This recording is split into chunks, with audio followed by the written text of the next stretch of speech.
Hello friends, आप सबका फिर से सीक्रेट डिकोडेड चैनल में स्वागत है। तो आज हम चर्चा करेंगे कि सभी प्राचीन शिवलिंगों और भगवान शिव से संबंधित सभी प्राचीन स्थानों का रहस्य। पुराणों में वर्णित एक प्रसिद्ध पौराणिक कथा है जिसमें देवताओं और दानवों ने मिलकर समुद्र का मंथन किया था। तब मंथन करते हुए सबसे पहले हलाहल यानी भयंकर विष उत्पन्न हुआ था। इसको साइंटिफिक भाषा में कहें तो बिग बैंग के बाद जब सोलर सिस्टम बने और प्लैनेट्स यानी ग्रहों ने सूर्य के चक्कर काटना शुरू किया, तो उस मंथन और रोटेशन एंड रेवोल्यूशन प्रक्रिया से सबसे पहले एनर्जी निकली, वह रेडियो एक्टिव न्यूक्लियर एनर्जी, जो यूरेनियम या यूरेनियम से भी भयंकर गर्मी और एनर्जी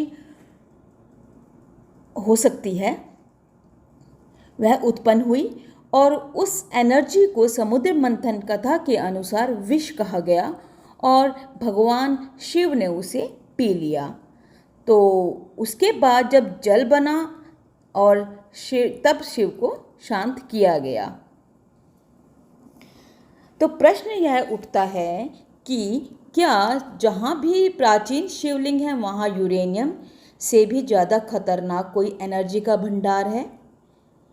प्रश्न यह भी उठता है कि क्या वैदिक काल में आर्य ऋषियों ने उस ऊर्जा का पता लगा लिया था, यानी रेडियो एक्टिव एनर्जी का पता लगा लिया था, सब्सटेंसेस का भी पता लगा लिया था,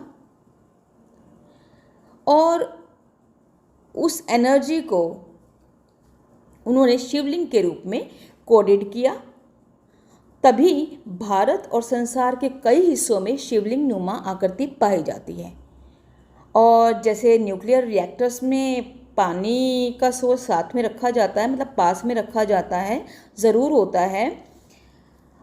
तो क्या इसलिए शिवलिंग यानी न्यूक्लियर एनर्जी को शांत रखने के लिए शिवलिंग पर पानी चढ़ाने की परंपरा शुरू की गई?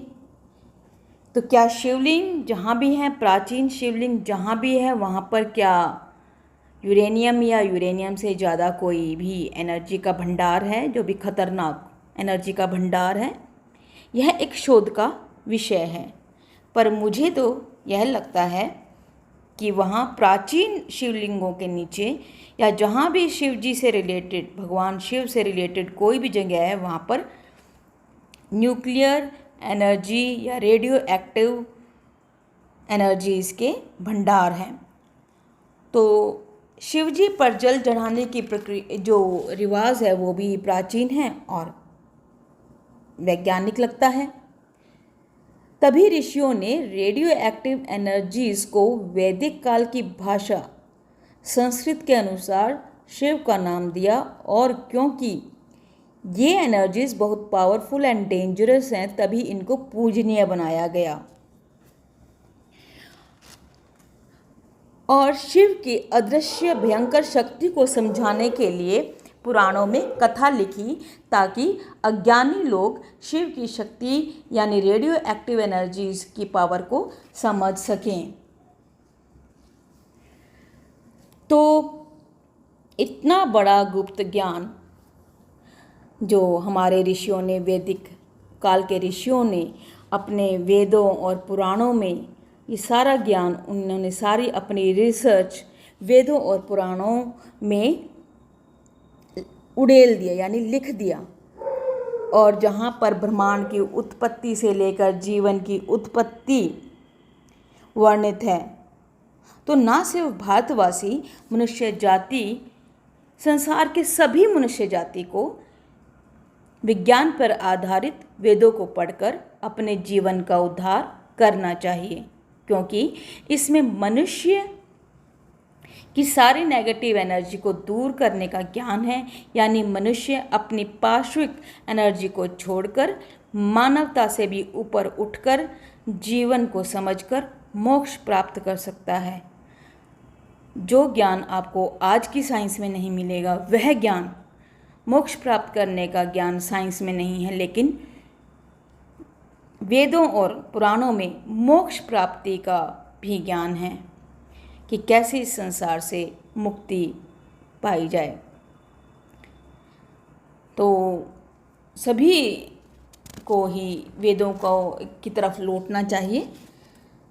तो आई होप आपको यह वीडियो अच्छा लगा होगा और सभी प्राचीन शिवलिंगों और भगवान शिव से संबंधित सभी प्राचीन स्थानों के रहस्य को समझने में सहायता मिली होगी। और यह इन शिवलिंगों के नीचे, बहुत नीचे रेडियो एक्टिव बहुत एनर्जीज़ का भंडार है। यूरेनियम या यूरेनियम से भी जो पावरफुल एनर्जीज़ हैं उनका भंडार है। तो यह शोध करना चाहिए और इसीलिए शिव शक्ति को हमेशा प्रणाम करना चाहिए। और शिवलिंग कोई सेक्स ऑर्गन का प्रतीक नहीं है, जिसे कई लोगों ने समय के अनुसार गलत समझ लिया है, क्योंकि उन्हें इतना सीक्रेट ज्ञान समझ में नहीं आता। तो उन लोगों ने यह भ्रांतियाँ फैलाई हैं। तो शिवलिंग का अर्थ संस्कृत में, लिंग का अर्थ संस्कृत में प्रतीक है और शिव का अर्थ हो गया न्यूक्लियर एनर्जी। तो न्यूक्लियर एनर्जी का प्रतीक है।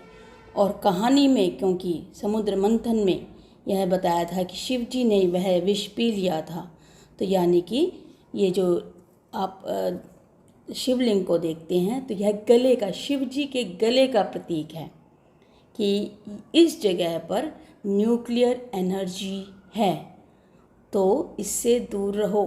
और क्योंकि इसके आगे आपकी नहीं चलेगी और इसे मत जगाओ। जैसे लोगों ने न्यूक्लियर एनर्जी यानी यूरेनियम जैसे पदार्थों से न्यूक्लियर बॉम्ब बना लिए हैं, जो कि मानवता के लिए बहुत ही खतरनाक है। तो यह ऊर्जा, जो न्यूक्लियर एनर्जी की ऊर्जा है, यह बहुत ही खतरनाक है और इसका परिणाम मानवता पहले ही भुगत चुकी है। हिरोशिमा और नागासाकी पर जब बम गिराया गया था तो शहर के शहर तबाह हो गए थे। तो आज तो उससे भी खतरनाक बम बन गए हैं। तो न्यूक्लियर एनर्जी का अच्छा भी इस्तेमाल हो सकता है और बुरे रूप में भी हो सकता है। तो इसका अच्छा इस्तेमाल किया जाए तो ही बेहतर है। तो इस ऊर्जा को समझिए। और हमारे ऋषि मुनियों ने 5000 वर्ष पूर्व ही इन ऊर्जाओं के अलग अलग नाम दे दिए थे। किसी को शिव नाम दिया, किसी को दूसरा नाम दिया। तो यह सबको समझना चाहिए कि शिव जी जो हैं वो न्यूक्लियर एनर्जी के प्रतीक हैं। तो इसीलिए इस ऊर्जा का सम्मान कीजिए। और क्योंकि इसकी शक्ति के आगे किसी की नहीं चलेगी, तो इसका जितना बुद्धिमानी से उपयोग करेंगे उतना ही मानवता के लिए बेहतर है और इस सृष्टि के लिए भी बेहतर होगा। तो आई होप आप सबको यह वीडियो पसंद आया होगा। और अगर आपको यह वीडियो पसंद आया है तो please like, share and subscribe my channel. Thanks for watching this video. धन्यवाद दोस्तों।